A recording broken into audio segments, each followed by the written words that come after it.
Hello मेरे प्यारे बच्चों, क्या हाल चाल। बढ़िया साहब। जैसा कि हमने आप सबसे वादा किया था कि हम फिजिक्स में वन डे वन चैप्टर, इस तरह से आपके 14 चैप्टर है बच्चों, और हम एक दिन में एक चैप्टर को निपटाने वाले हैं। तो चलिए आज के इस वीडियो में हम फिजिक्स के चैप्टर 1 विद्युत आवेश तथा क्षेत्र, ठीक, ये पहला आपका चैप्टर है बच्चों, वैद्युत आवेश तथा क्षेत्र। इसको हम वन शॉट वीडियो के माध्यम से आज बहुत ही सिंपल तरीके से देखने वाले हैं। अब आपको भी मेहनत करना होगा, कॉपी और पेन लेकर के बैठिए। इसमें सारे अति लघु उत्तरी प्रश्न, लघु उत्तरी प्रश्न और दीर्घ उत्तरी और साथ ही न्यूमेरिकल, हर एक टाइप के क्वेश्चन को हमने इन्वॉल्व किया है। और ये बच्चों ऐसे क्वेश्चन हैं जो बोर्ड एग्जाम में मतलब पूछे जाते हैं। क्वेश्चन तो बहुत सारे हैं, लेकिन हमने उन क्वेश्चन को नहीं रखा है जिनके आने की संभावना बहुत कम होती है या फिर आते ही नहीं है। वो केवल जानकारी के लिए होते हैं, क्योंकि वक्त अब आपके पास बिल्कुल नहीं है। अब तो आपको केवल वही देखना है, इसी तरह से तैयारी करना है ताकि बोर्ड एग्जाम में सारे क्वेश्चन मिल जाएं। तो चलिए शुरू करते हैं। बहुत ही इंटरेस्टिंग बच्चों ये सीरीज है, और हमने आप सबकी तैयारी को देखते हुए, बहुत सारे बच्चों ने कमेंट किया सर तैयारी नहीं हुई है, इसलिए बच्चों हम आपके तैयारी को ध्यान में रखते हुए ये सीरीज ला रहे हैं। पहला क्वेश्चन है वैद्युत बल संबंधी कूलाम का नियम। देखने में भी आपको आसान लगेगा, लेकिन बच्चों मोस्ट इंपोर्टेंट है, ठीक। ये बच्चों आपका मोस्ट इंपोर्टेंट है कि वैद्युत बल संबंधी कूलाम का नियम लिखिए। यहां डेरिवेशन पूरा नहीं है, कूलाम का नियम लिखिए, ठीक। तो देखिए बच्चों, कूलाम का नियम कहता क्या है, ध्यान से समझिएगा। जैसे दो बिंदु आवेश हैं, ठीक, एक बिंदु आवेश यहां पर हमने ले लिया Q1, ठीक, और एक बिंदु आवेश बच्चों Q2 ले लिया, ठीक, इतना समझ में आया। और दो बिंदु हैं, बिंदु यहां पर एक है और एक बिंदु यहां पर है, और मान लेते हैं बच्चों इनके बीच की जो दूरी है वो दूरी क्या है, R है, ठीक है ना। यानी यहां से यहां तक की जो डिस्टेंस है वो क्या है, R है।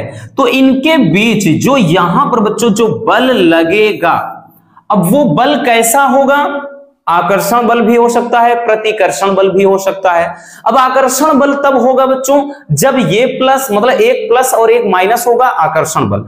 दोनों जैसे समान प्रकार के आवेश होंगे, जैसे ये प्लस होगा ये भी प्लस, तो दोनों के बीच प्रतिकर्षण बल लगेगा, इतना याद रखना। अब कूलाम का नियम क्या कहता है वो देखिए। कूलाम ने ये बताया बच्चों कि दो बिंदु आवेशों के बीच जो लगने वाला बल होगा, अब हमने बताया ना ये बल आकर्षण भी हो सकता है, प्रतिकर्षण। अगर समान आवेश रहेगा तो प्रतिकर्षण, अगर विपरीत आवेश रहेंगे तो आकर्षण बल। तो ये होता है कि दो बिंदु आवेशों के बीच जो लगने वाला बल होता है आवेशों के गुणनफल के अनुक्रमानुपाती होता है, यानी आवेशों के गुणनफल के अनुक्रमानुपाती होता है। पहली बात ये चीज, ठीक। दूसरा ये है बच्चों कि जो इनके बीच लगने वाला बल होगा, इनके बीच यानी आवेशों के बीच जो लगने वाला बल होगा, इनके बीच की दूरी के वर्ग के व्युत्क्रमानुपाती होता है। भाई दूरी के वर्ग के व्युत्क्रमानुपाती होता है, ठीक है ना, ये चीज हो गया। अब अगर हम इसको इक्वेशन नंबर 2 दे दें, ठीक है ना। अब समीकरण 1 व 2 को अगर बच्चों हम मिला दें, ठीक, समीकरण 1 व 2 को मिलाने पर, थोड़ा इधर देख लेते हैं, लिखेंगे कि समीकरण 1 व 2 को मिलाने पर, ठीक, समीकरण 1 व 2 को मिलाने पर अगर इनको मिला दे बच्चों तो क्या हो जाएगा, तो ये फार्मूला कुछ बन जाएगा, F यहां से ये अनुक्रमानुपाती है, F प्रोपोर्शनल हो जाएगा बच्चों Q1 Q2, ठीक, अपान R स्क्वायर, इतना हो जाएगा। या फिर इसी को हम इस तरह से लिख सकते हैं बच्चों, F बराबर यहां पर एक के कांस्टेंट हो जाता है और ये हो जाएगा Q1 Q2 अपान R स्क्वायर। जहां पर K क्या है बच्चों, जहां K क्या है, एक कांस्टेंट है यानी नियतांक है। इसी के बराबर इसको हम कुछ इस कदर लिखते हैं कि F बराबर 1/4 पाई एप्सिलॉन नॉट हो जाता है Q1 Q2 अपान R स्क्वायर। ठीक, ये बच्चों आपका हो जाता है मेन फार्मूला। ठीक है ना, इसी फार्मूले पर बहुत सारे न्यूमेरिकल भी पूछे जाते हैं। ठीक, और थोड़ा इसी में बात करें बच्चों इसके कि 1/4 pi epsilon not, 1/4 pi epsilon not, ये इसका मान होता है 9 × 10⁻9। तो इसका जो मात्रक हो जाता है बच्चों, ये हो जाता है न्यूटन मीटर स्क्वायर प्रति कूलाम स्क्वायर। ठीक, ये कांस्टेंट है और इसी का वैल्यू, ठीक, यानी इसके स्थान पे ये रख करके हम न्यूमेरिकल को सॉल्व करते हैं। तो ये है क्या बच्चों कि विद्युत बल संबंधी यानी वैद्युत बल के संबंध में कूलाम का नियम। बहुत ही सिंपल है बच्चों, और इस पर बहुत सारे मतलब ऑब्जेक्टिव क्वेश्चन भी बनते हैं और आपके 1 नंबर वाले भी और न्यूमेरिकल भी आता है। ठीक, बहुविकल्पी को हम अलग से देखेंगे, उसमें इसको नहीं रखेंगे। समझ में आया बच्चों? तो चलिए इसको स्क्रीनशॉट कर लीजिए, फिर चलते हैं नेक्स्ट क्वेश्चन पर।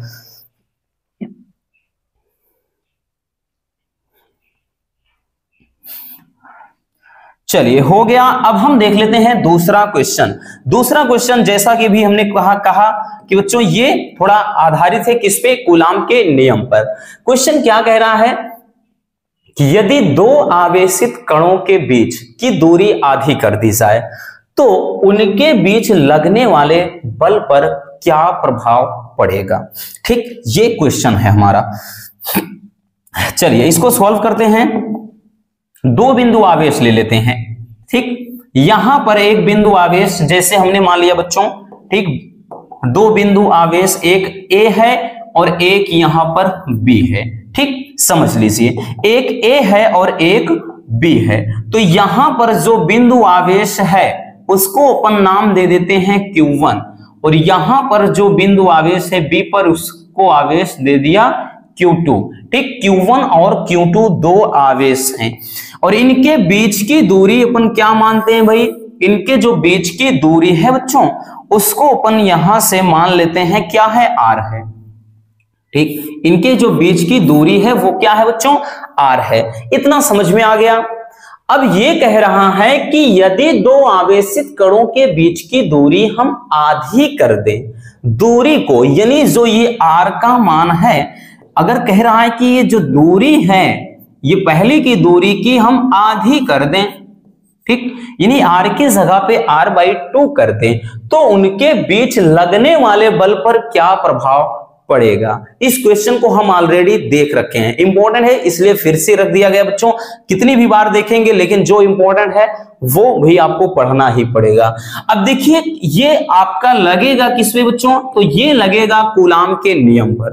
तो कूलाम का जो नियम है F बराबर 1/4 pi epsilon not, epsilon not यहां पर Q1 Q2 अपान R स्क्वायर, ये हो जाता है कूलाम्स लॉ, कूलाम का नियम। तो कूलाम का नियम ये होता है। अब इसमें कह क्या रहा है भाई? सब कुछ है हमारे पास, हमने F बराबर, ठीक है ना। अब ये कह रहा है इसको F डैश लेकर चलते हैं 1/4 पाई एप्सिलॉन नॉट, ये Q1 Q2 अपने स्थान पे रहेगा। कह रहा है कि अब दूरी को अपन क्या कर देते हैं? आधी कर देते हैं, तो बच्चों R/2 कर देंगे, इसका स्क्वायर हो जाएगा। तब कह रहा है कि बल पर क्या प्रभाव पड़ेगा? तो F डैश बराबर 1/4 पाई एप्सिलॉन नॉट, ठीक, Q1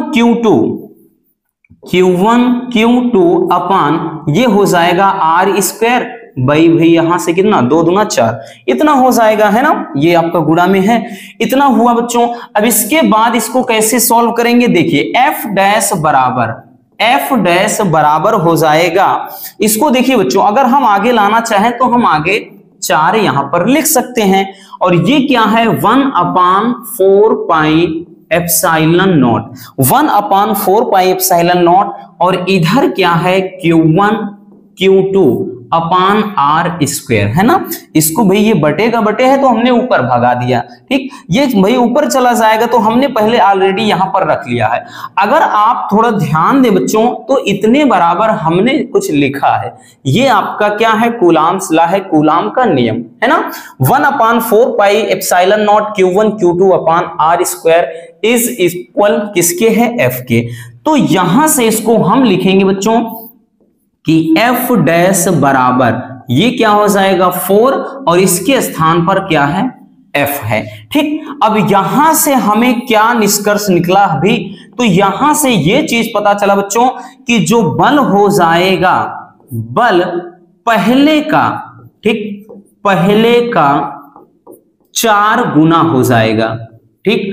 जो बल होगा पहले का 4 गुना हो जाएगा। जो पहले बल था यानी हम दूरी आधी कर दें, ठीक, क्योंकि होता क्या है, जो बल होता है वो दूरी के वर्ग के व्युत्क्रमानुपाती, ठीक। इसका शॉर्ट दो फॉर्म होगा बच्चों, हम इसको एक शॉर्ट तरीके से भी निपटा सकते हैं। अगर आप थोड़ा ध्यान दें बच्चों, देखिए क्या करना है, बस थोड़ा सा, चूंकि जो बल होता है वो दूरी के वर्ग के व्युत्क्रमानुपाती होता है, मतलब अगर दूरी कम होगी तो बल ज्यादा होगा, ठीक है ना। इसका मतलब ये होता है, यही तो कह रहा है कि भाई दूरी को हम आधा कर दें, ठीक। दूरी को अगर हम आधा कर दें तो भाई आर का स्क्वायर कर देंगे तो आर स्क्वायर, और इसके स्थान पे बच्चों ये आर स्क्वायर और यहां पर 4, तो ये ऊपर चला जाएगा, तो जो एफ आएगा, ठीक, यहां पर बचा क्या है 4, ठीक है ना। ये ऊपर ले जाएंगे और ये 1/r स्क्वायर का है ही, ठीक। इसका मतलब क्या है, जो बल हो जाएगा वो 4 गुना हो जाएगा, ठीक। इतना तो आप शॉर्ट में इस तरह से लिख सकते हैं, इतना याद रखिए। तो यहां पर क्या हो जाएगा, अगर बीच की हम दूरी को आधा कर देंगे तो बल पर क्या प्रभाव पड़ेगा, तो बल पहले का 4 गुना हो जाएगा। इतना समझ में आया। चलिए तो इसको स्क्रीनशॉट कर लीजिए।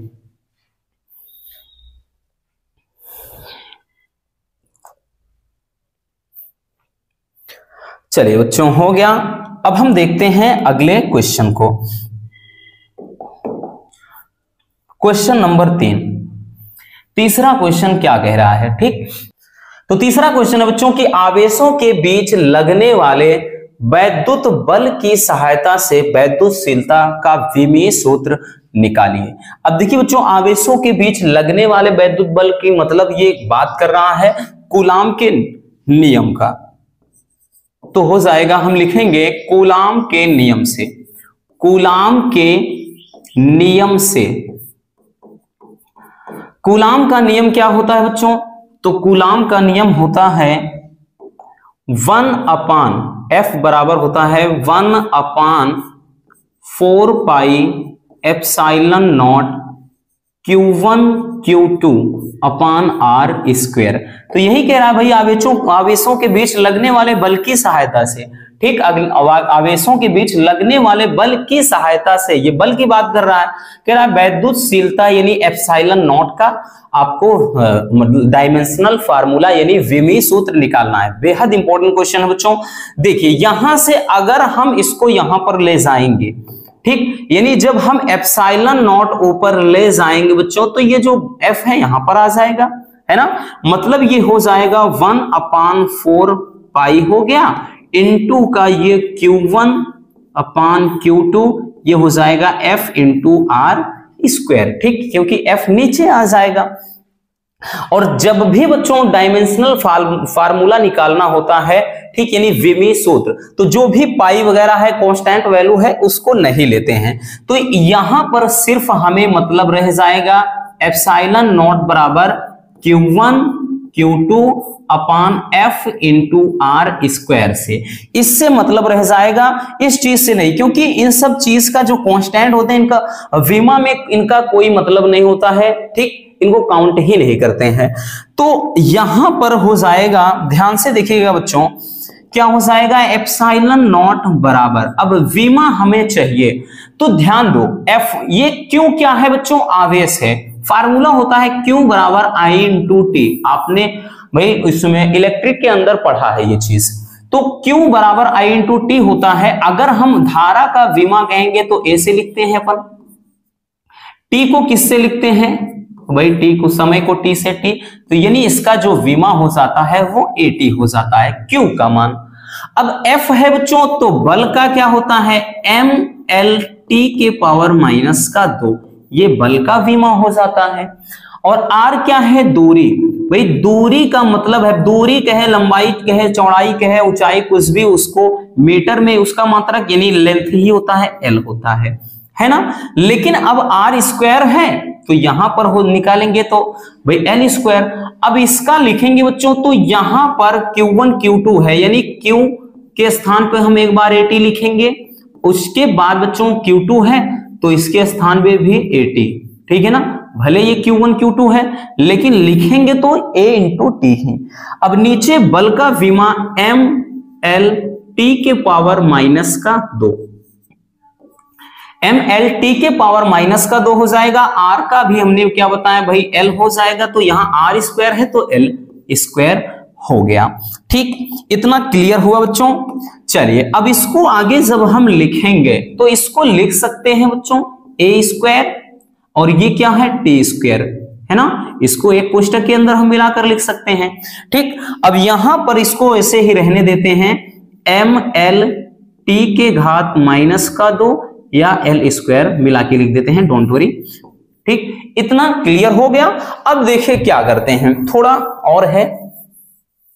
अब यहां से इसको लिखेंगे बच्चों तो ये हो जाएगा, देखिए क्योंकि mLT के घात में लिखते हैं जब भी हम, तो यहां पर अब लिखेंगे एप्सिलॉन नॉट का विमा, ठीक, या का विमीय सूत्र, ऐसे लिख दीजिए विमीय सूत्र। अब जब इसका डायमेंशनल फार्मूला लिखेंगे तो किस तरह से लिखेंगे, देखिए पहले m के फॉर्म में, m प्लस में है, अपन ऊपर ले जाएंगे तो ये m के पावर माइनस का 1 हो जाएगा। m इनवर्स है, इसको पढ़ेंगे m इनवर्स 1, ठीक। m फिर l के बाद l लिखेंगे बच्चों, यहां पर l है l स्क्वायर, ऊपर ले जाएंगे तो l की घात माइनस का 3 हो जाएगा। m इनवर्स l की घात माइनस 3, फिर t की बात है, ये माइनस का 2 है, ऊपर जाएगा प्लस का 2, तो मिलके ये t के पावर में कितना 4 हो जाएगा।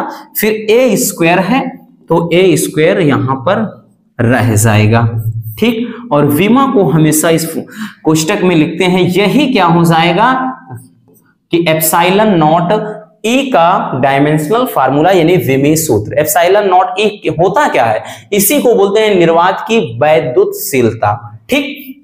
समझ में आ गया, ठीक, कहां से कैसे करना है बच्चों, इतना क्लियर हो गया।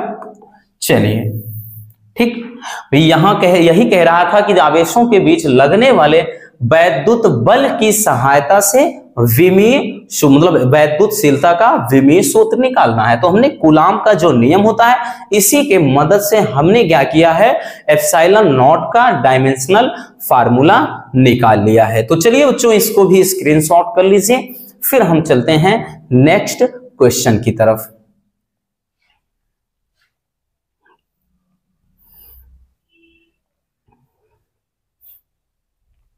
चलिए हो गया। चलिए अब चलते हैं अगले क्वेश्चन पर। Question number 4।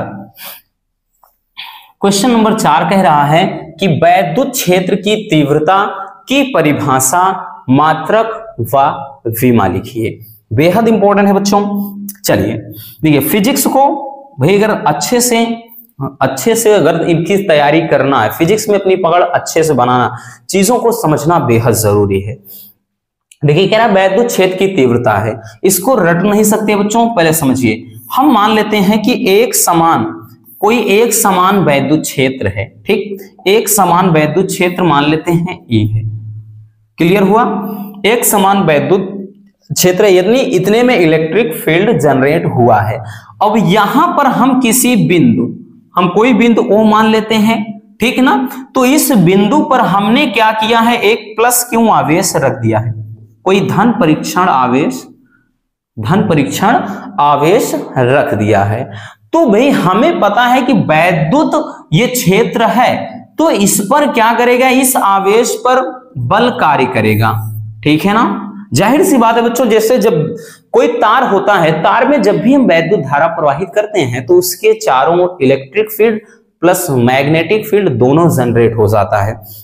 यानी किसी भी चालक में मतलब हम बात करें जैसे आवेश होता है ना, तो क्या होता है आवेश, हम बात करें तो कहां से आ जाता है, आवेश कहते किसे हैं, तो किसी पदार्थ का वह गुण जिसके कारण क्या होता है, उसमें वैद्युत व चुंबकीय प्रभाव उत्पन्न हो जाता है, उस मतलब उसी गुण को कहते हैं आवेश।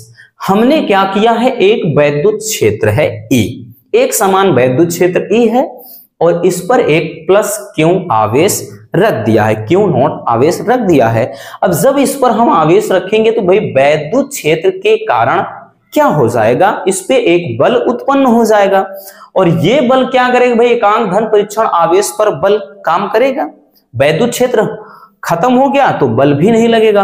तो यही चीज होता है कि वैद्युत क्षेत्र में किसी बिंदु पर रखे धन परीक्षण आवेश पर ये जितना बल लगता है, ये लगने वाले बल की तीव्रता को ही क्या कहते हैं, हम बोलते हैं बच्चों वैद्युत क्षेत्र की तीव्रता। परिभाषा क्या लिखा है कि वैद्युत क्षेत्र में किसी बिंदु पर रखे धन परीक्षण आवेश पर लगने वाले बल की तीव्रता को, ये जो बल लग रहा है इस बल की तीव्रता को ही बोलते हैं बच्चों वैद्युत क्षेत्र की तीव्रता। और इसे बच्चों किससे डिनोट किया जाता है, तो इसे वैद्युत क्षेत्र की तीव्रता तो लिख सकते हैं इसे E से दर्शाते हैं। ठीक, वैद्युत क्षेत्र की तीव्रता को अपन E से दर्शाते हैं। ठीक है ना। अब यहां से हो क्या जाएगा भाई, इसका अब लिखना क्या है भाई, हमें चाहिए इसका कह रहा है कि मात्रक लिखो व विमा, तो E बराबर होता है F अपान Q नॉट। ठीक, F अपान Q नॉट, यही तो कह रहा है भाई कि एकांक धन परीक्षण आवेश पर वैद्युत क्षेत्र में रखे किसी धन परीक्षण आवेश पर लगने वाले बल की तीव्रता को ही वैद्युत क्षेत्र की तीव्रता कहते हैं, है ना। यहां से बच्चों मात्रक क्या आ जाएगा इसका, देखिए मात्रक क्या होगा बच्चों, तो मात्रक हो जाएगा भाई बल का मात्रक न्यूटन, बल का मात्रक न्यूटन, आवेश का मात्रक कूलाम, तो न्यूटन प्रति कूलाम, या इसी को ऐसे लिखता है न्यूटन प्रति कूलाम, या फिर इसको ऐसे लिखेगा बच्चों न्यूटन प्रति कूलाम, ऐसे ही दे देता है। ठीक, शॉर्ट में इतना याद रखना। अब निकालना है अपने को डायमेंशनल फार्मूला। ठीक, इसका विमा निकालना है, तो भाई हम विमा कैसे निकालेंगे, ध्यान से देखिएगा। विमा चाहिए, बल का विमा होता क्या है बच्चों, तो mL t के घात -2। ठीक, ये हो जाता है बल का विमा, है ना। अब क्यों क्या होता है A इंटू टी, आपने 11th में पढ़ा है तो भाई इतना बताने की जरूरत है नहीं। डायमेंशनल फार्मूला अगर नहीं भी पता है निकालना तो हमारी एक वीडियोस आपने देखा होगा। ठीक, उस पर 15 लाख से ज्यादा बच्चों ने भाई उस पर प्यार दिखाया है। आपको भी नहीं पता कैसे निकालते हैं, जाकर देख लीजिए, ठीक, क्लियर हो जाएगा। अब इतना बताने का वक्त है नहीं बच्चों। तो यहां से होगा क्या भाई, इसको सही रूप में लिखेंगे तो हो जाएगा बच्चों mL। ठीक, mL t के बाद अब ये ऊपर जाएगा तो ये भी माइनस में हो जाएगा, तो mL t के घात -3 हो जाएगा, है ना, क्योंकि ये ऑलरेडी -2 है, यहां समझो +1 है, ये ऊपर गया बच्चों t के पावर -3, ये चला जाएगा तो ये A इनवर्स 1 हो जाएगा। ठीक, तो ये क्या हो जाएगा इसका डायमेंशनल फार्मूला, यानी ये हो जाएगा विमा। ठीक, तो अपने को चाहिए क्या था भाई, एक तो चाहिए था मात्रक, ये मात्रक हमने देख लिया, और दूसरा इसका विमा यानी ये चीज। तो इस तरह से बच्चों ये क्या है वैद्युत क्षेत्र की तीव्रता, परिभाषा, इसकी मतलब परिभाषा, मात्रक व विमा हम निकाल सकते हैं। क्लियर हुआ, चलिए स्क्रीनशॉट कर लीजिए, फिर चलते हैं नेक्स्ट क्वेश्चन पर।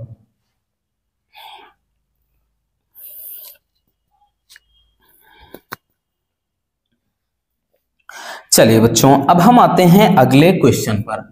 Question number 5। क्वेश्चन नंबर 5 कह रहा है कि वैद्युत द्विध्रुव आघूर्ण की परिभाषा, मात्रक व विमा लिखिए।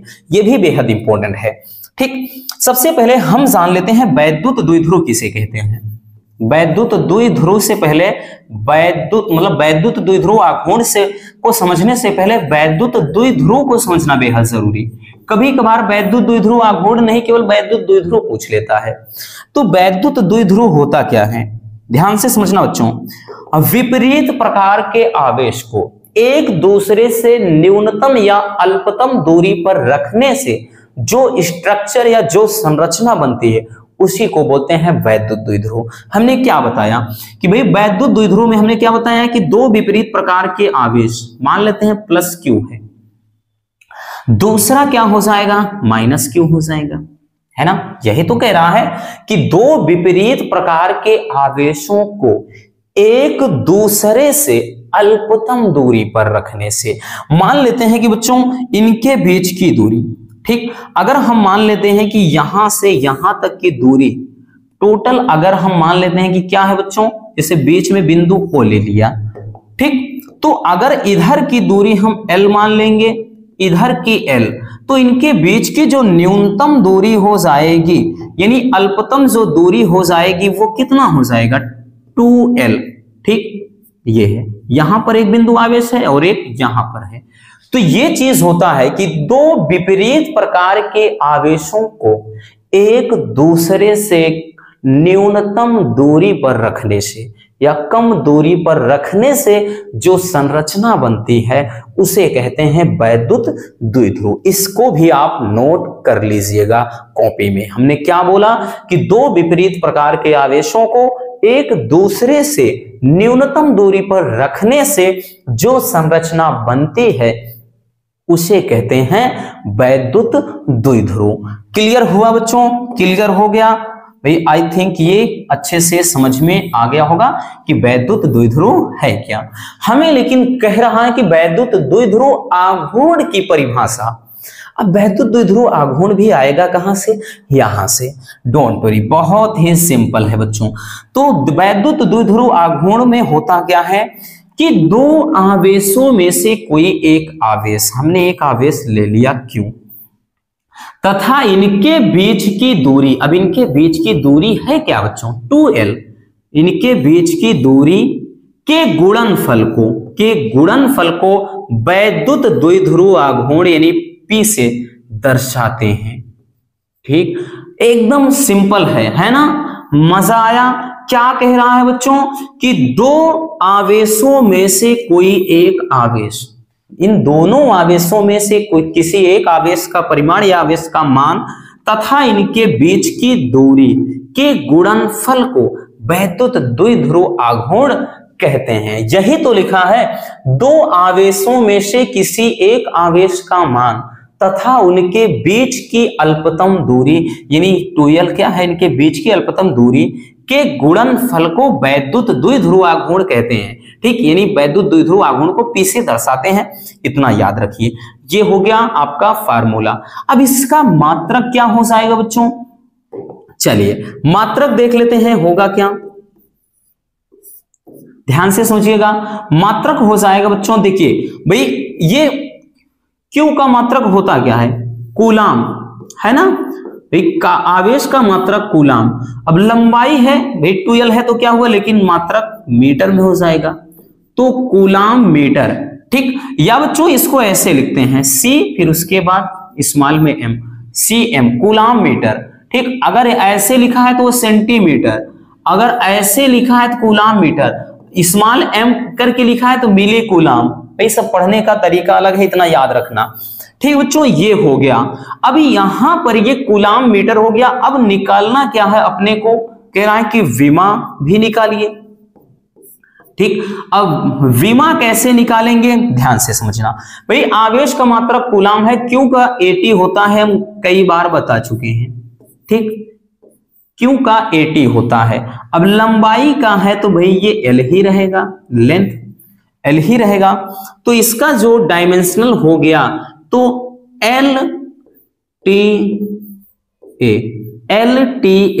अगर आप याद करना चाहें LTA को शॉर्ट में याद कर सकते हैं लता, LTA लता किसका है, ठीक, ये है कूलाम मीटर का। और ये आपको एक चीज और कमेंट करके बताना है, डीबाई किसका मात्रक है।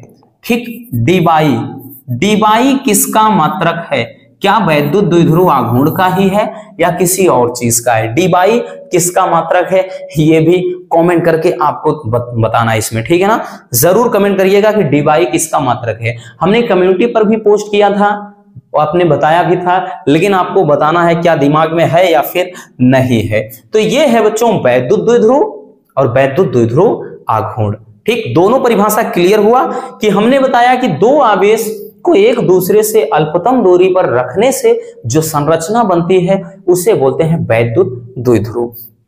फिर हमने बताया कि दो आवेशों में से कोई एक आवेश तथा उनके बीच की दूरी के गुणनफल को वैद्युत द्विध्रुव आघूर्ण कहते हैं। मात्रक newton metre, sorry coulomb metre और विमा LTA बोले तो लता। ठीक है ना, समझ में आया? चलिए क्लियर हो गया, चलिए स्क्रीनशॉट कर लीजिए।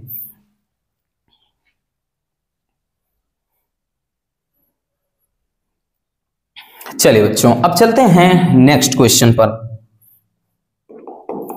अगला question, question number 6। Question number 6 क्या कह रहा है, ये भी बेहद इंपॉर्टेंट है। ठीक, ये हालांकि शॉर्ट में ही पूछा जाता है 2 नंबर में या 1 नंबर में, लेकिन है इंपॉर्टेंट। कह रहा है कि वैद्युत फ्लक्स की परिभाषा व मात्रक लिखिए। वैद्युत फ्लक्स की परिभाषा व मात्रक लिखना है। देखिए बच्चों, वैद्युत क्षेत्र में स्थित किसी काल्पनिक पृष्ठ से, समझिए परिभाषा समझने से पहले हमें कुछ समझना पड़ेगा। ठीक, चलिए, क्योंकि जब तक आप कॉन्सेप्ट को नहीं समझेंगे देन चीजें क्लियर नहीं हो सकती हैं। हमने क्या किया बच्चों, एक काल्पनिक पृष्ठ बना लिया। ठीक, वैद्युत क्षेत्र के भीतर एक काल्पनिक पृष्ठ ले लिया। मान लेते हैं कि इस पृष्ठ का जो क्षेत्रफल है वो A है। ठीक, तो यहां से अब हमने मान लिया कि बच्चों इसमें से वैद्युत बल रेखाएं अभिलंबवत गुजर रही हैं। वैद्युत बल रेखाएं क्या है, इसके इस पृष्ठ के अभिलंबवत गुजर रही हैं। ठीक, क्लियर हुआ ये चीज। अब परिभाषा देखिए होता गया है, ये क्या है, एक काल्पनिक पृष्ठ है जिसका क्षेत्रफल A मान लिया। अब इसमें से ये वैद्युत बल रेखाएं, ठीक, इस पृष्ठ से वैद्युत बल रेखाएं निकल रही हैं। ठीक, ये है क्या, ये है वैद्युत बल रेखाएं, वैद्युत बल रेखाएं। ठीक, अब परिभाषा समझिए बच्चों। परिभाषा ये है कि किसी वैद्युत क्षेत्र में, वैद्युत क्षेत्र कोई A है और उस क्षेत्र में एक काल्पनिक पृष्ठ है, तो वैद्युत क्षेत्र में स्थित किसी काल्पनिक पृष्ठ के क्षेत्रफल के अभिलंबवत गुजरने वाली बल रेखाओं को या चुंबकीय बल रेखाओं की संख्या को ही क्या कहते हैं, वैद्युत फ्लक्स कहते हैं। इसे फाई ई से दर्शाते हैं। ठीक है ना, परिभाषा क्लियर हुआ। ये बच्चों एक काल्पनिक पृष्ठ है। मान लेते हैं कि भाई इसके चारों तरफ, ठीक, हम मान लेते हैं कि चारों तरफ पूरा यहां पर है क्या, एक वैद्युत क्षेत्र E है। तो वैद्युत क्षेत्र में स्थित किसी काल्पनिक पृष्ठ के क्षेत्रफल के अभिलंबवत गुजरने वाली ये जो बल रेखाएं हैं, इन्हीं को अपन क्या कहते हैं, वैद्युत फ्लक्स कहते हैं। इसे फाई ई से दर्शाते हैं। तो फार्मूला हो जाएगा फाई ई बराबर, ठीक, समाकलन A हो जाएगा। समाकलन का मतलब इस संपूर्ण पृष्ठ से गुजरने वाला वैद्युत फ्लक्स हो जाएगा। ये हो जाता है E इंटू DA। DA क्या है, अत्यंत मतलब किसी छोटे क्षेत्रफल का, मतलब छोटे से क्षेत्र का क्षेत्रफल है। अब एक चीज आप फार्मूला अपने फिजिक्स में पढ़ा होगा बच्चों, एक फार्मूला जैसे B इंटू A है, ठीक, यानी B इंटू A है, वेक्टर B इंटू A, तो आपने पढ़ा है कि BA cos थीटा हो जाता है। ठीक है ना, BA cos थीटा होता है, इतना पता है ना, आपने पढ़ा होगा।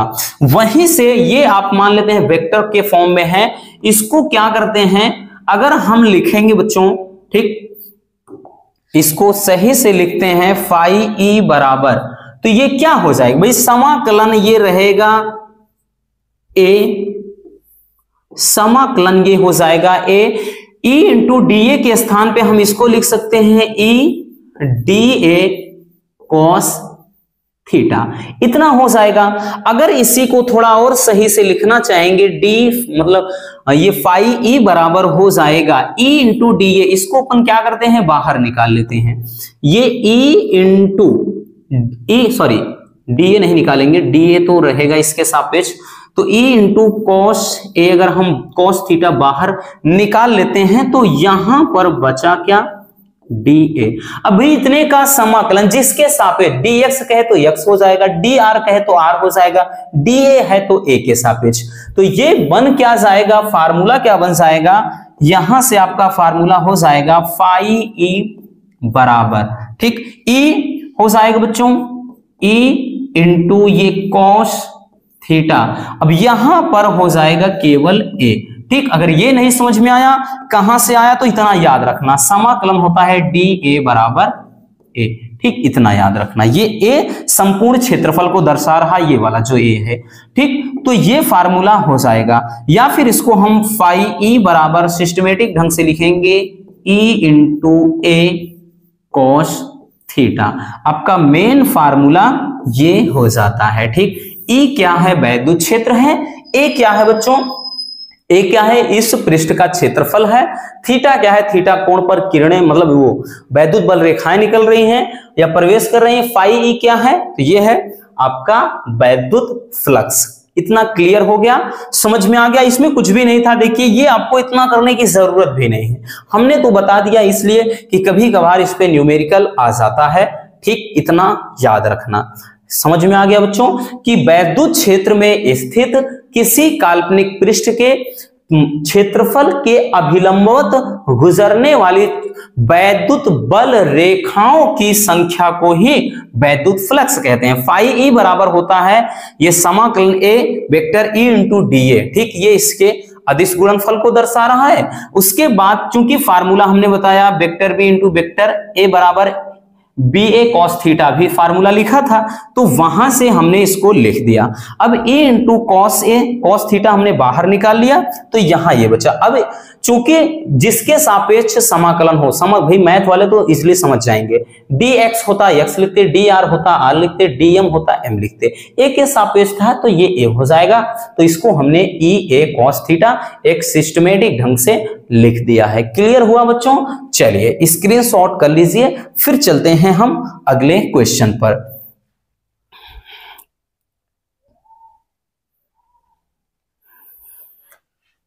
चलिए हो गया, अब हम देखते हैं नेक्स्ट क्वेश्चन को, क्वेश्चन नंबर 7। क्वेश्चन नंबर 7 क्या कह रहा है?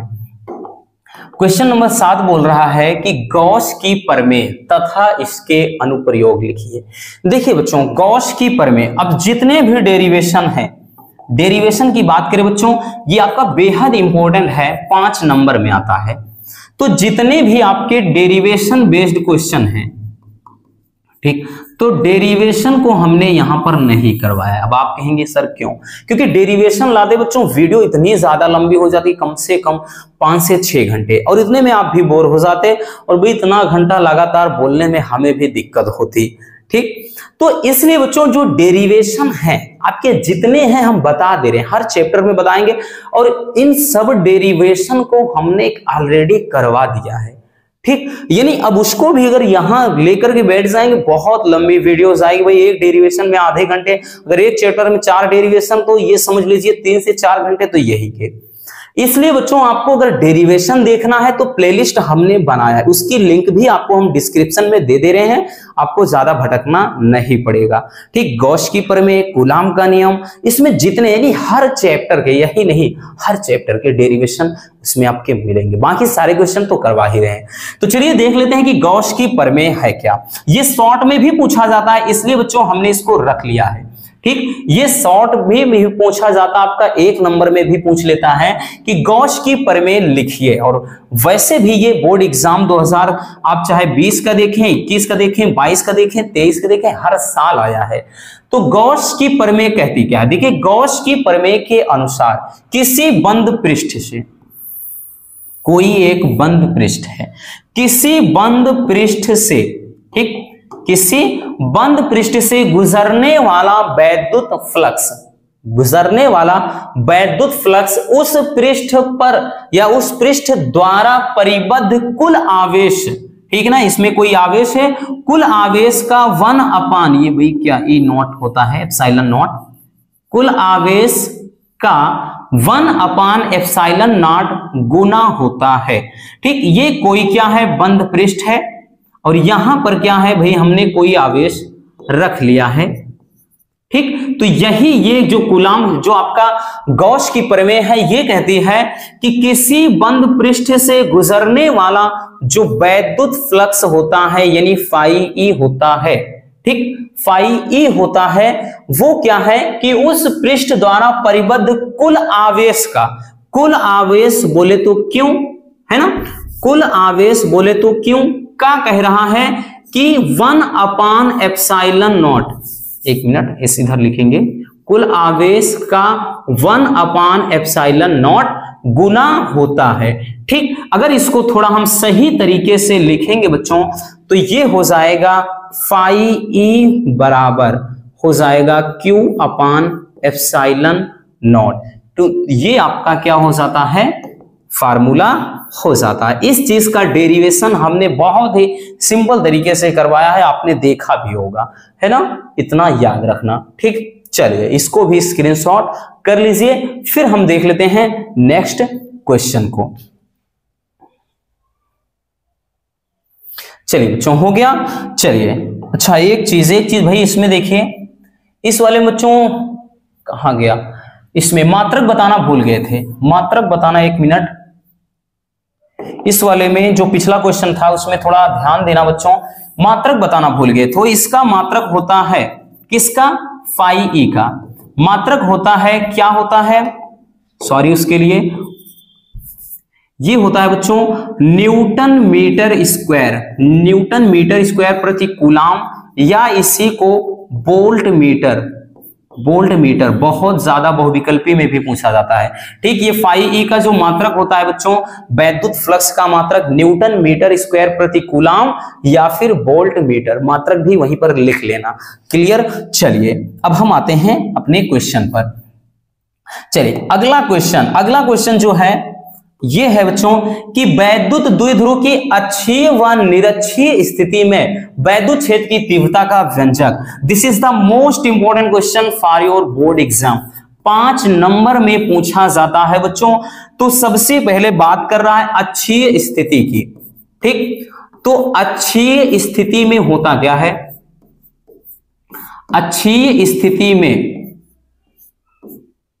तो अक्षीय स्थिति में वैद्युत क्षेत्र की जो तीव्रता का फार्मूला होता है वो होता है E बराबर 1/4 पाई एप्सिलॉन नॉट, ये होता है 2p/r³, ये होता है अक्षीय स्थिति में। ठीक, अक्षीय स्थिति में वैद्युत क्षेत्र की तीव्रता के लिए व्यंजक हो जाता है।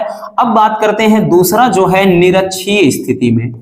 ठीक, निरक्षीय स्थिति में, तो निरक्षीय स्थिति में क्या हो जाता है भैया, तो निरक्षीय स्थिति में रसगुल्लों होता है फार्मूला E बराबर 1/4 पाई एप्सिलॉन नॉट p/r³।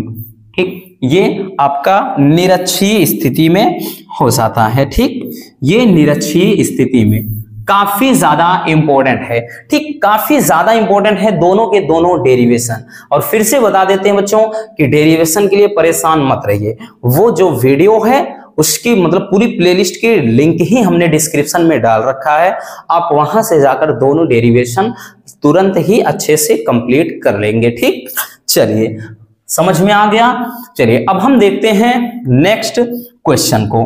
अगला क्वेश्चन बच्चों क्वेश्चन नंबर 9।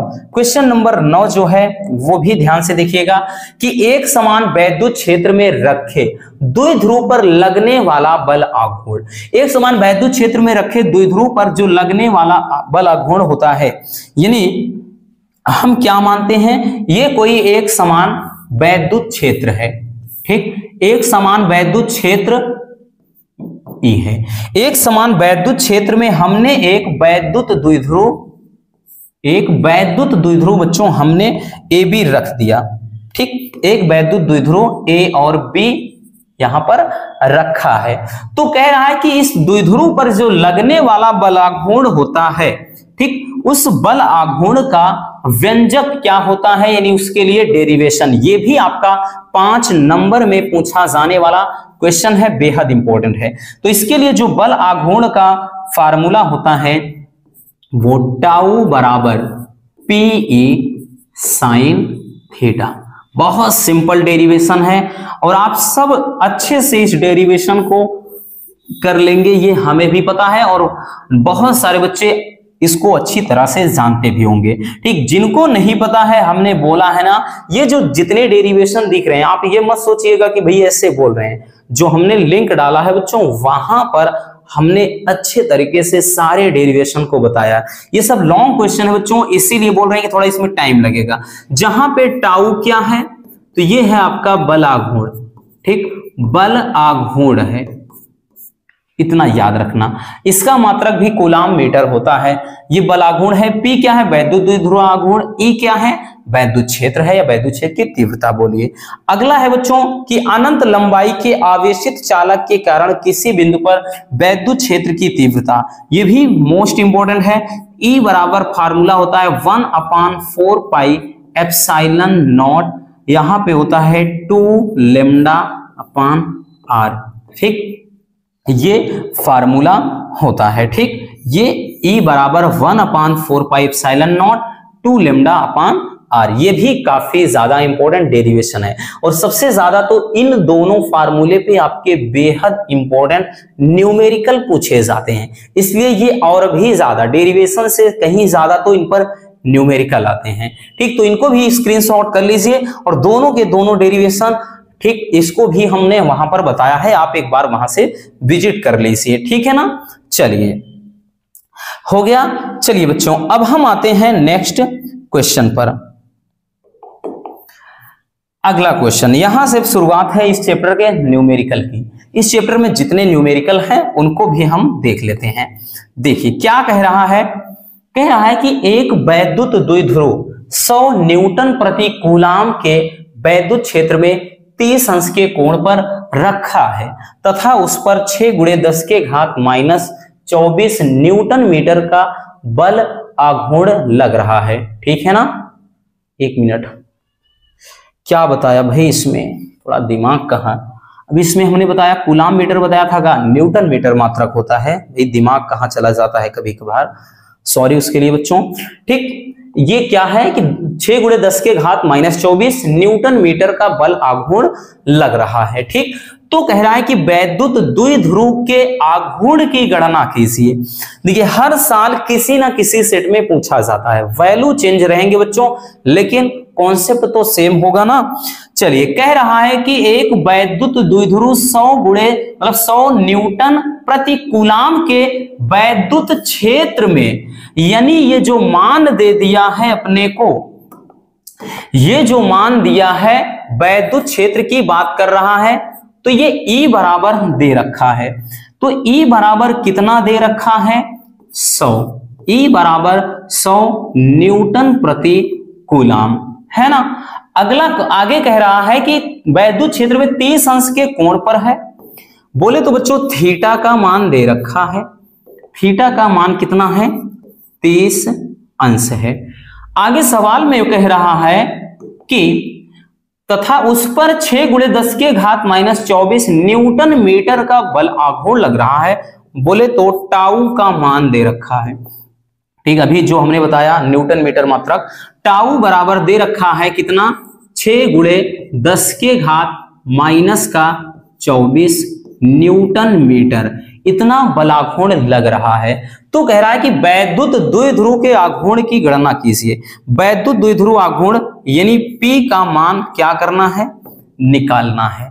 बेहद सिंपल है। अभी हमने क्या कहा, एक समान वैद्युत क्षेत्र में रखे द्विध्रुव पर लगने वाला जो बल आघूर्ण का फार्मूला होता है टाउ बराबर PE साइन थीटा। क्लियर हुआ, याद आया कुछ, ये फार्मूला होता है। इस फार्मूले की मदद से हम इसका निपटारा इजीली कर सकेंगे। देखिए बच्चों किस किस चीज का वैल्यू दिया है, तो वैल्यू कह रहा है कि भाई हमें E का है, थीटा का पता है, टाउ का पता है, पी पूछ रहा है, तो पक्षांतर आपको ना करना पड़े तो पहले से ही कर लो जनाब। P बराबर जब हम लिख देंगे बच्चों तो ये टाउ अपान ई साइन थीटा, कुछ इस कदर से ये फार्मूला बन जाएगा। तो P बराबर लिखेंगे रसगुल्लों, टाउ का वैल्यू हमारे पास है 6 गुणे 10 के घात माइनस का 24 अपान ई का मान है 100, ठीक, और साइन 30 अंश यहां पर हम पुट कर देंगे। चलिए क्या करते हैं, फटाक से वैल्यू इस पर रखते हैं, तो P बराबर हो जाएगा ये 6 गुणे 10 के घात माइनस का 24 हुआ, और नीचे इसको 100 को 10 के घात हम 2 लिख सकते हैं। साइन 30 अंश का मान 1/2, भाई बटे बटे है ऊपर चला जाएगा। P बराबर ये 6 दूनी 12 हो गए, P बराबर 12 गुणे 10 के घात, ये प्लस का 2 है ऊपर जाएगा तो भाई माइनस का 2 हो जाएगा, तो 24 2 26 हो गए। ठीक, इतना क्लियर हो गया। या हम इसको यही आंसर लिख दीजिए, या कोटिमान के रूप में लिखना चाहेंगे बच्चों। देखिए जब भी दशमलव, बहुत सारे बच्चे जैसे लिखते हैं, जैसे अगर हम 1.2 लिख रहे हैं गुणे अब 10 के घात क्या लिखें, बहुत सारे बच्चे उलझते हैं कि भाई हम 25 लिखें कि मतलब यहां पे हम 25 लिखें कि 27 लिखें। जब भी दशमलव, रसगुल्लों इस बात का याद रखना, जब भी दशमलव, ठीक, यानी जब भी आप आगे जाओगे, यानी ठीक आगे प्लस, और जब भी पीछे जाओगे माइनस, घात में इतना याद रखना, इतना याद रखना बच्चों। जैसे ठीक अब हमने क्या किया, समझ लो हम पीछे से आगे आ रहे हैं, ठीक, तो हम आगे जा रहे हैं तो हम एक घात ऐड करेंगे, तो यहां पे हो जाएगा 10 के घात, भले ऐड करेंगे लेकिन ये 10 के घात माइनस का 25 हो जाएगा, क्योंकि प्लस 1 रखेंगे तो प्लस माइनस माइनस ही हो जाएगा, इतना हो जाएगा। और वैद्युत द्विध्रुव आघूर्ण है यानी P है, तो ये इसका मात्रक क्या हो जाएगा, कूलाम मीटर हो जाएगा, ठीक, कूलाम मीटर हो जाएगा। तो यही हमारा क्या है, राइट आंसर है। इतना याद रखना, घातों में क्या कैसे होता है इस बात का अच्छे से याद रखना बच्चों, कि जब भी हम पीछे से आगे आएंगे घात में प्लस लगाते हैं, ठीक, इतना याद रखना। चलिए हो गया, इसको स्क्रीनशॉट कर लीजिए, फिर हम देख लेते हैं नेक्स्ट क्वेश्चन को।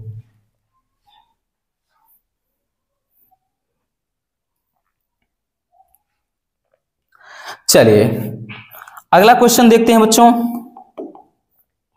Question number 12। क्वेश्चन नंबर 12 भी बेहद इंपॉर्टेंट है।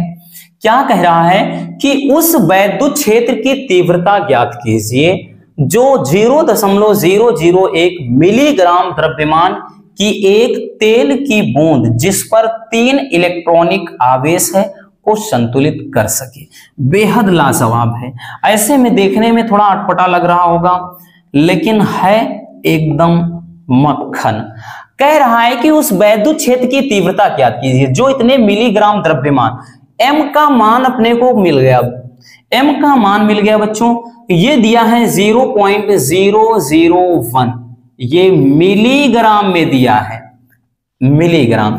मिलीग्राम को सबसे पहले बच्चों अगर हम ग्राम में कन्वर्ट करते हैं तो इसको हम लिख सकते हैं 0.001 गुणे 10 के घात -3 ग्राम। लेकिन अपने को किलोग्राम में बदलना है तो हम इसको लिखेंगे 0.001 गुणे 10 के घात -3 है, तो अब 10 के घात -3 और लगाएंगे तो 10 के घात -6, अब ये किलोग्राम में बदल गया। और भी ज्यादा थोड़ा दिक्कत हो रही है, हमने बोला ना बच्चों, देखिए दशमलव अब पीछे ले जाइए, हमने बताया जब भी आगे लाओ दशमलव प्लस लगाओ घात में, पीछे ले जाओ तो घात में माइनस कर दो। 1 2 3 अंक खिसकाकर हम यहां पर ला रहे हैं भाई, 1 2 3 अंक खिसकाएंगे यानी 1 दशमलव के बाद तो भाई कुछ लिखो या ना लिखो कोई मतलब नहीं, 1 गुणे 10 के घात, अब पीछे ले गए तो भाई पीछे 10 घात में माइनस करना है तो 6 3 9, तो -9 केजी हो गया। तो समझिए ये तो बदलने वाली ही चीज में, अब यहीं पर बहुत सारे बच्चे गलती क्या करते हैं, जो दिया है उठा के रख दिए। नहीं रसगुल्लों, आपको ये गलती नहीं करना, इसीलिए हम एकदम बेसिक लेवल से लेकर के चल रहे हैं, ठीक। ये मिलीग्राम में था तो कोई भी चीज भैया मिलीग्राम में है तो हमें पता है बच्चों ग्राम में कन्वर्ट करेंगे 10 के घात -3 ग्राम। अब ग्राम को किलोग्राम में बदला तो गुणे 10 के घात और -3 लगा दिया तो 10 के घात -6 हो गया। ऐसे में बच्चे डर जाते हैं काटने में कि भाई ये क्या लिखा है 0.001 कैसे काट पाएंगे, इसलिए हमने क्या किया, अब जब भी ऐसा है दशमलव उठाकर इसको ऐसे कर लो ना, खत्म कहानी, इतना केजी आ गया। अब आगे कह रहा है कि 3 इलेक्ट्रॉनिक आवेश है, Q का मान, ठीक, Q का जो मान है, Q का मान है 3 इलेक्ट्रॉनिक आवेश की बात कर रहा है। 3 और 1 इलेक्ट्रॉन पर आवेश कितना होता है, तो भाई यहां पर होता है 1.6 गुणे 10 के घात -19 कूलाम हो जाता है। 3 बोला इसीलिए भाई हम आगे 3 लगा दिए हैं। अब कह रहा है कि उस बल की ज्ञात मतलब वैद्युत क्षेत्र की तीव्रता ज्ञात करना है ना, E का मान ज्ञात करना है। अब देखिए शुरू करते हैं सवाल को। हमारा फार्मूला हमें पता है बच्चों, E बराबर F/Q या Q0, याद आया, वैद्युत क्षेत्र की तीव्रता, परिभाषा, मात्रक व विमा, है ना, वही चीज मिल गया है बच्चों। तो यहां से हम क्या करेंगे रसगुल्लों, तो हमें भाई देखिए ये पता है जब भी बच्चों ये कोई बूंद की बात करे, जब भी या कोई चीज लटकी हुई हो डोरी के सहारे या ऊपर से हवा में तैर रही हो, कुछ ऐसी जब बात की है संतुलन वगैरह की ना, हमेशा एक बात का याद रखना, जो F बराबर होता है फार्मूला m/g, ठीक, यानी ये भार हो जाता है, भार बराबर द्रव्यमान गुणे ये गुरुत्वीय त्वरण होता है, इतना याद रखना। तो यहां से हम क्या करेंगे, तो E बराबर रख देंगे F के स्थान पे m/g/Q, ये फार्मूला हम अप्लाई कर देंगे। अब इसी फार्मूले की मदद से हम इसको इजीली सॉल्व कर सकते हैं। E चाहिए अपने को, m का मान कितना निकाला है, m का मान देख सकते हैं आप यहां पर, तो 1 गुणे, भाई 1 से कोई मतलब ही नहीं, 10 के घात -9 रखो, गुणे g का मान, गुरुत्वीय त्वरण भाई g का मान कितना है, तो g का मान दिया नहीं है, ठीक है ना, तो यहां पर g का मान होता है 10 मीटर पर सेकेंड स्क्वायर, इसको रखेंगे ज्यादा आसान रहेगा, 9.8 रखेंगे थोड़ा दिक्कत होगा काटने वगैरह में, तो हम यहां पर 10 रख लेते हैं, ठीक। और Q का मान आवेश कितना है ये दिया है, तो ये हो जाएगा 3 गुणे 1.6 गुणे 10 के घात -19 हो गया, ठीक है ना। अब देखिए इधर कैसे सॉल्व करेंगे, इधर लिखेंगे बच्चों, ये हो जाएगा E बराबर, अब देखिए 16 3 48, तो इसको हम रखते हैं 10 गुणे 10 के घात, ये माइनस का 19 है, ऊपर ले जाएंगे +19 हो जाएगा, 19 में से 9 गए, 10 के घात 10 हो गया, और ये कितना हो गया 16 3 48 4.8 हो गया, क्लियर हो गया। तो भाई इसको अगर हम काटते हैं बच्चों, 1 मिनट, अगर हम इसको 4 दूनी 8, ठीक है ना, ये मान लेते हैं 5 5 दूना 10, यानी ये 2.0504 जो भी आएगा, ठीक, तो ये हो जाएगा E बराबर 2.04, ठीक, या और कर लेना 2 के पॉइंट में उधर दशमलव कुछ भी आए, और इतना आ जाएगा बच्चों न्यूटन प्रति कूलाम, ठीक, ये हो जाएगा इतना न्यूटन प्रति कूलाम, यही इसका राइट आंसर हो जाएगा, ठीक, यानी वैद्युत क्षेत्र की तीव्रता, है ना मजेदार न्यूमेरिकल, बहुत ही प्यारा सा है बच्चों, बोर्ड एग्जाम में आने लायक क्वेश्चन है, ठीक, ऐसे ही लुंजू पुंजू नहीं उठाकर फेंक देता है कि भाई चाहे जैसा रहे, बहुत हमने देखा है भाई कि बच्चे बोलते हैं कि यार क्या देखें इसको, नहीं बच्चों ये आपके यूनिक क्वेश्चन है, ये थोड़ा दिमाग को घुमाने वाले हैं, लेकिन अपने को घूमना नहीं है, मोनू सर साथ है ना, काहे घूमेंगे, हम करवाएंगे सबका पोस्टमार्टम, सबका निपटारा। चलिए इसको भी स्क्रीनशॉट कर लीजिए, फिर चलते हैं नेक्स्ट क्वेश्चन पर।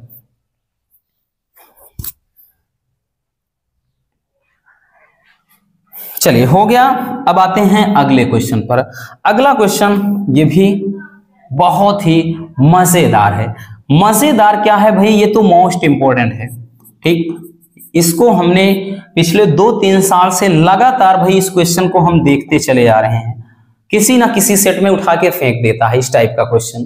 कह रहा है कि एक अनंत लंबाई के समान रूप से आवेशित सीधे तार का रैखिक आवेश घनत्व 10 × 10⁻³ कूलाम प्रति मीटर है। तार से 2 सेमी दूर पर उत्पन्न वैद्युत क्षेत्र की तीव्रता ज्ञात कीजिए। याद करो वो दिन, कौन सा दिन? हमने एक फार्मूला बताया है। अब उसको देखने से पहले वैल्यू लिख लेते हैं। कह रहा है कि रैखिक आवेश घनत्व लेम्डा का मान दिया है बच्चों कितना? तो लेम्डा का मान 10 × 10⁻³ कूलाम प्रति मीटर, रैखिक आवेश घनत्व। अब रैखिक आवेश घनत्व होता क्या है?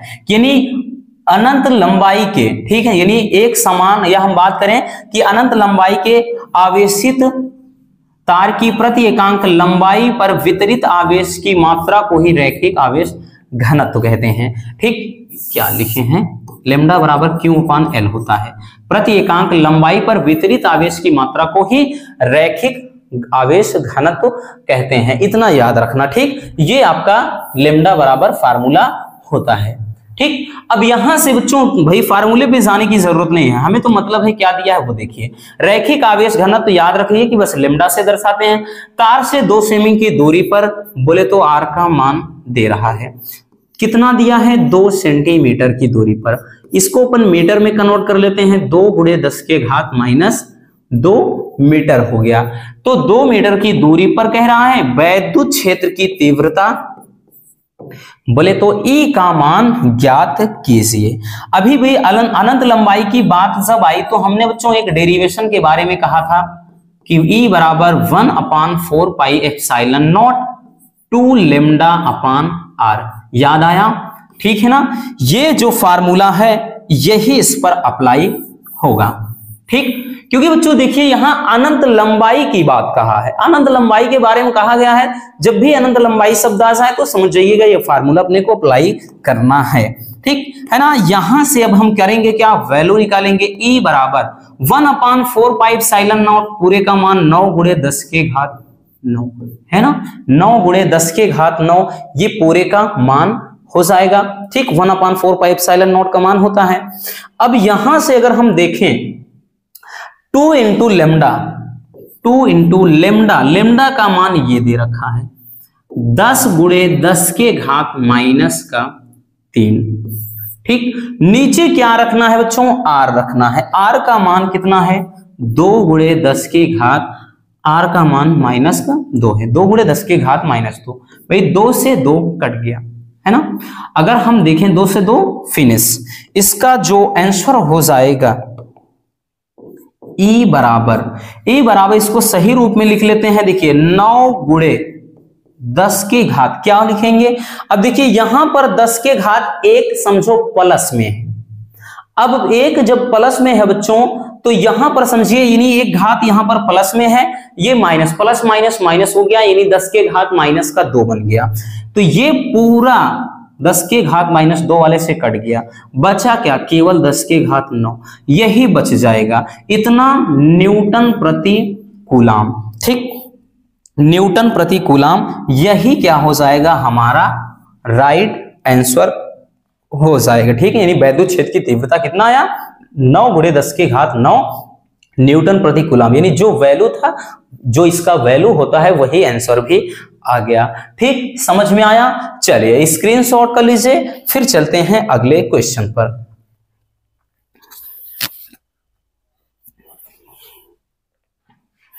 चलिए बच्चों अगला क्वेश्चन देख लेते हैं। Question number 14। क्वेश्चन नंबर 14 क्या कह रहा है? ध्यान से देखिएगा, बहुत ही प्यारा सा क्वेश्चन है, 2023 में आया हुआ है। ठीक, 2023 में और 21 में पूछा गया है। अब ये जरूरी नहीं है कि 2021 में, भाई 2023 में आ गया है तो 24 में काहे देगा, नहीं, ऐसा कुछ भी नहीं। क्वेश्चन इंपॉर्टेंट है, न्यूमेरिकल इंपॉर्टेंट है, इसलिए बच्चों पूछ सकता है।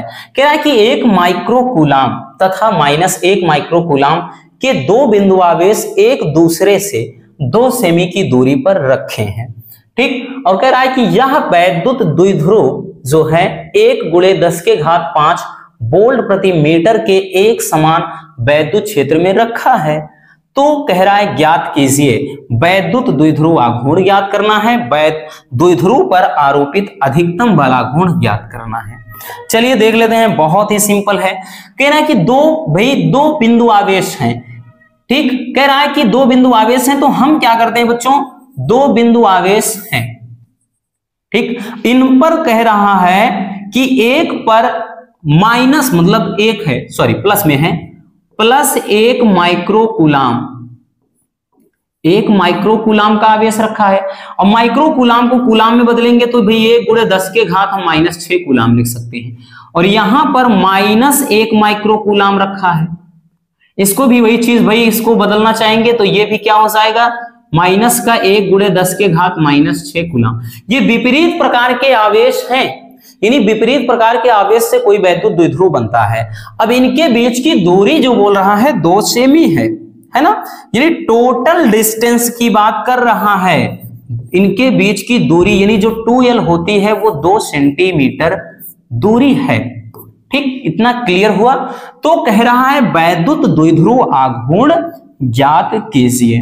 अब बारी है पहले क्वेश्चन को निपटाने की। P का मान पूछ रहा है, P बराबर होता है, ठीक, Q × 2l, है ना, पहले ही वैद्युत द्विध्रुव आघूर्ण को जो बताया बच्चों, तो इस चीज को हमने बताया था, ठीक। अब यहां से एक चीज ध्यान दीजिए, जो 2l है बच्चों, 2l बराबर दिया है, पूरा दिया है, यानी ये जो 2l पूरे का मान दिया है 2 सेंटीमीटर, यानी 2 × 10 के घात -2 मीटर। ऐसा नहीं कि 2 से 2 काट दो खत्म, नहीं, ये पूरा 2l का वैल्यू है। तो यहां से जब हम इसको सॉल्व करेंगे बच्चों, तो P बराबर Q का मान रखेंगे भाई कितना, 1 × 10 के घात -6 कूलाम होता है ना, ये दिया है Q का मान आपका। दो विपरीत प्रकार के आवेशित हैं, कोई भी रख दो कोई दिक्कत नहीं, ठीक। और 2l पूरे का वैल्यू कितना, 2 × 10 के घात -2, तो ये कितना हो जाएगा, 2 × 10 के घात 6 2 8, माइनस का 8, ये आया बच्चों कूलाम, ठीक, क्या हो जाएगा, कूलाम मीटर, ठीक है ना, ये हो जाएगा कूलाम मीटर, यानी ये P का मान आपका आ गया, ठीक। एक आंसर ये हो गया। अब दूसरा क्या कह रहा है, चलिए वो देखते हैं। दूसरा कह रहा है कि द्विध्रुव पर आरोपित अधिकतम बल आघूर्ण, अधिकतम बल आघूर्ण यानी टाउ बराबर, देखिए बच्चों फार्मूला होता है टाउ बराबर PE sin theta. Is that clear, इतना क्लियर हुआ। हमें पता है जब अधिकतम की बात कहेगा तो यानी टाउ मैक्सिमम बोल रहा है, तो टाउ मैक्सिमम यानी अधिकतम बल आघूर्ण कब लगेगा, जब थीटा बराबर हम 90 डिग्री रखेंगे 90 अंश। तो 90 अंश का मान कितना होता है बच्चों, 1, साइन 90 अंश का मान 1 होता है, तो ये टाउ बराबर केवल और केवल PE हो जाएगा, टाउ बराबर केवल PE। अधिकतम बल आघूर्ण जब पूछ रहा है तो केवल टाउ बराबर PE लिखेंगे। अब टाउ मैक्सिमम बराबर P का वैल्यू लिख लेते हैं कितना, 2 × 10 के घात -8, ठीक। टाउ मैक्सिमम मतलब ये जो P दिया है, तो P बराबर रख लिया। E का मान कितना दिया है भाई, E का मान कहीं दिया है, ओहो ये E का मान भी तो दिया है ना, इसको तो ध्यान ही नहीं दिए। E का मान दिया है कितना, 1 × 10 के घात माइनस का नहीं है, 10 के घात +5 है, ठीक। तो ये हो जाएगा कितना बच्चों, 2 × 10 के घात -8 और +5 है, तो 10 के घात -3, ये टाउ मैक्सिमम का मान निकल आया। समझ में आया, दोनों आंसर हमें मिल गए, ठीक। ये अधिकतम बल आघूर्ण है और ये क्या है आपका वैद्युत द्विध्रुव आघूर्ण है, ठीक। तो जो E का मान था इसको भी लिख लेना, 1 × 10 के घात 5 वोल्ट प्रति मीटर है, ठीक। ये क्या है, टाउ मैक्सिमम यानी बल आघूर्ण, इतना न्यूटन मीटर में आ जाएगा आंसर। समझ में आ गया। तो इस तरह से हम बहुत ही इजीली इस टाइप के क्वेश्चन को सॉल्व कर सकते हैं, ठीक। चलिए बच्चों इसको भी स्क्रीनशॉट कर लीजिए, फिर देखते हैं नेक्स्ट क्वेश्चन को।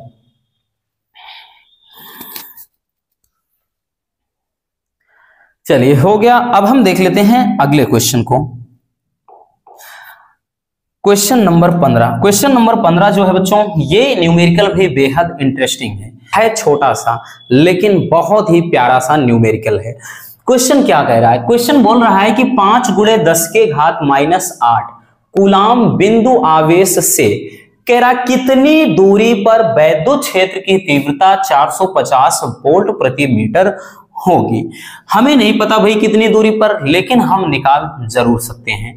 ठीक, तो 5 × 10⁻⁸ कूलाम बिंदु आवेश बोले तो बच्चों Q का मान हमें मालूम पड़ गया।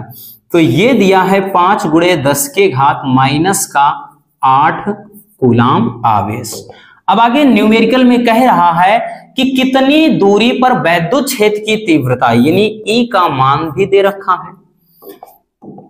E का मान बोल रहा है बच्चों 450 वोल्ट प्रति मीटर, वोल्ट प्रति मीटर। ठीक, क्लियर हुआ। अब आगे कह रहा है कि भाई कितनी दूरी पर, यानी R का मान हमको नहीं पता है। तो एक फार्मूला होता है बच्चों, उसके बारे में हमने जिक्र भी नहीं किया, उतना ज्यादा इंपॉर्टेंट डेरिवेशन नहीं है, लेकिन न्यूमेरिकल आता है। ठीक, होता है कि किसी बिंदु आवेश, मतलब किसी बिंदु आवेश के कारण, बिंदु आवेश के कारण किसी बिंदु पर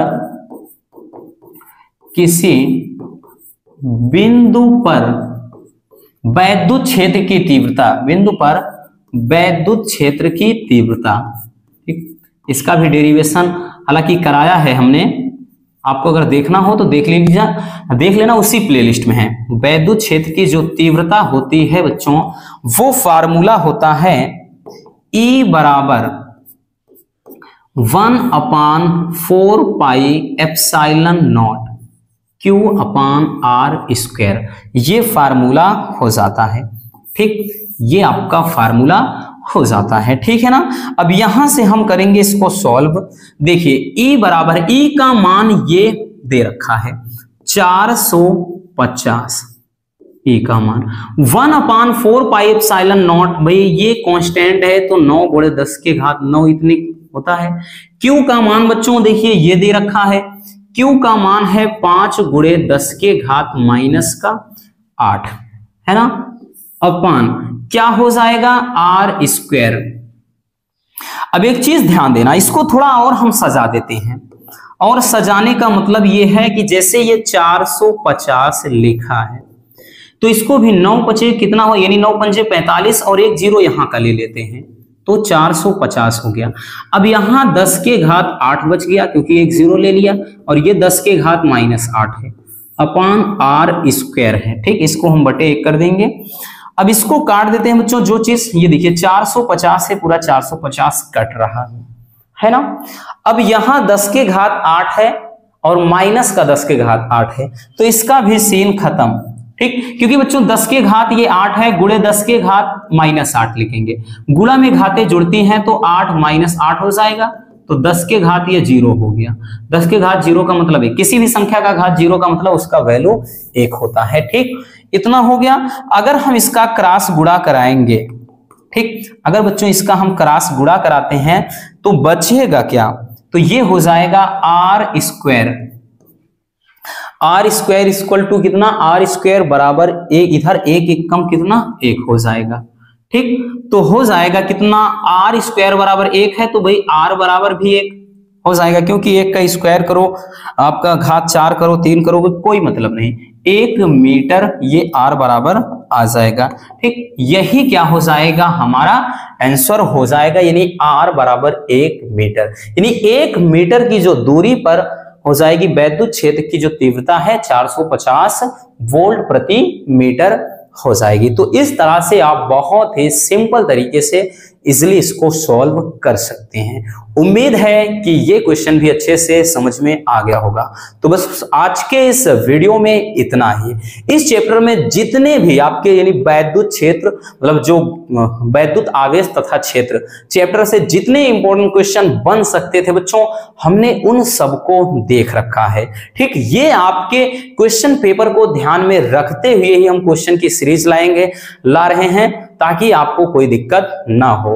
तो बस आज के इस वीडियो में इतना ही। वीडियो कैसी लगी, आज की क्लास कैसी लगी, कमेंट करके जरूर बताइएगा। अगर वीडियो पसंद आई हो तो प्यार से एक लाइक जरूर कर देना, और नए हैं तो चैनल को सब्सक्राइब जरूर कर लीजिए। मिलते हैं किसी और ऐसे मजेदार वीडियो के साथ। Love you, bye bye, take care. और हाँ, इसको स्क्रीनशॉट कर लीजिए।